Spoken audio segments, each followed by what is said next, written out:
बिस्मिल्लाहिर्रहमानिर्रहीम। अज़ीज़ तलबा व तालिबात, अस्सलामु अलैकुम। आज का हमारा मौजू है ख्वाजा मीर दर्द की पहली गज़ल। मकदूर हमें कब तेरे वस्फ़ों की रकम का, हक़ा की खुदावंद है तो लोहो कलम का। इस मसनद इज़्ज़त पे कि तू जलवा नमा है, क्या ताब गुज़र हुए ताकुल के कदम का।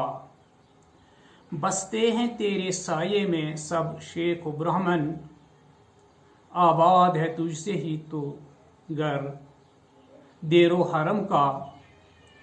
है खौफ अगर जी में तो है तेरे गज़ब से, और दिल में भरोसा है तो तेरे ही करम का। मानद हबाब आँख तो आई दर्द खुली थी, खींचा न पर इस बहर में उर्सा कोई दम का। हाँ, शायर ख्वाजा मीर दर्द गज़ल की इस पहले शेर में फरमाते हैं कि वो अपने महबूब हकीक से फरमाते हैं, यानी अल्लाह ताला से मुखातिब होकर फरमाते हैं कि अल्लाह हम में इतनी ताकत नहीं कि हम तेरी तारीफ़ें कर सकें।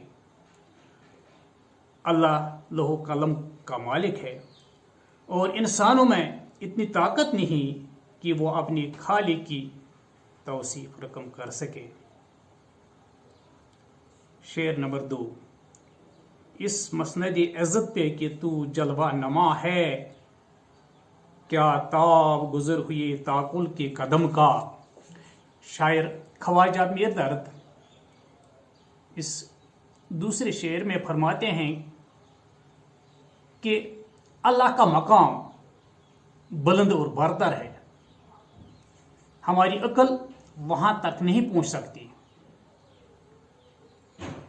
इंसान का फहम और तदारुक महदूद है। इंसान के लिए मुमकिन नहीं कि वो इन वसतों और रिफ़तों का अहाता कर सके। इसलिए शायर कहते हैं कि इंसान की अकल इतनी ताकतवर नहीं कि वो अपने खालिक के मकाम का तयन कर सके। शेर नंबर 3। बसते हैं तेरे साये में सब शेख व ब्राह्मण, आबाद है तुझसे ही तो घर देरो हरम का। शायर ख्वाजा मीर दर्द इस शेर में फरमाते हैं कि हर फर्द बशर को अल्लाह ताला ने पैदा किया है। हिंदू, मुस्लिम, शेख व ब्राह्मण सब अल्लाह की मखलूक हैं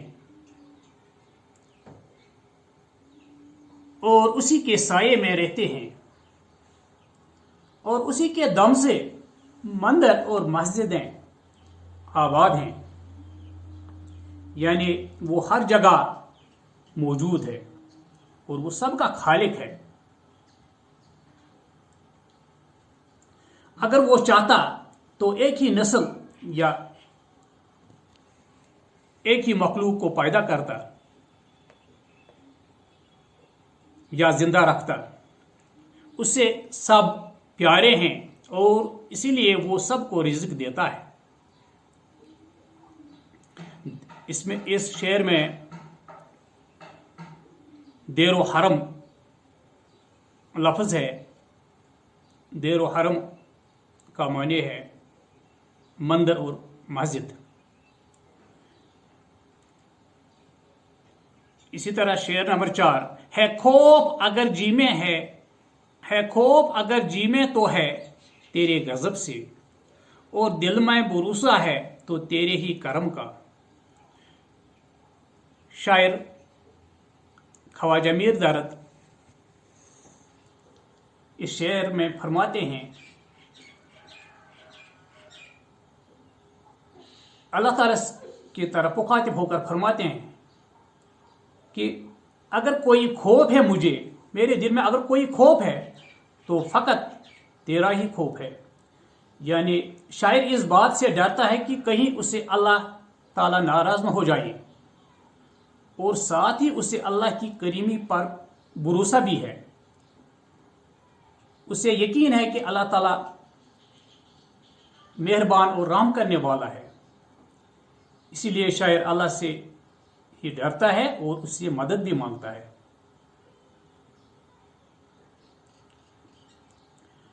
शेर नंबर 5। मानंदे हबाब आंख तो आई दर्द खुली थी, खींचा न पर इस बहर में उर्सा कोई धमका। हाँ, यहां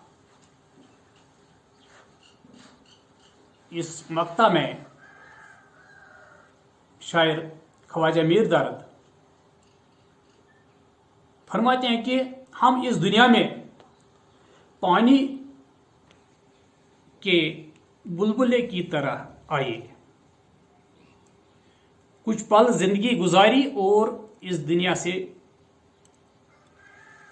चल बसे। यानी ये दुनिया नापायदार और फानी है, यहां कोई शय बाकी नहीं रह सकती। इसी तरह इंसानी जिंदगी भी नापायदार है। इंसान पानी के बुलबुले की तरह है और ज्यादा वक्त दुनिया के समंदर में नहीं रह सकता। हबाब, ये पानी का बुलबुला जो ही उठता है और जल्दी ही खत्म हो जाता है। बहर का मायने है समंदर। इस तरह से ख्वाजा मीर दर्द की पहली गजल खत्म हो जाती है। इंशाल्लाह आइंदा के लिए ख्वाजा मीर दर्द की दूसरी गजल होगी। खुदा हाफिज।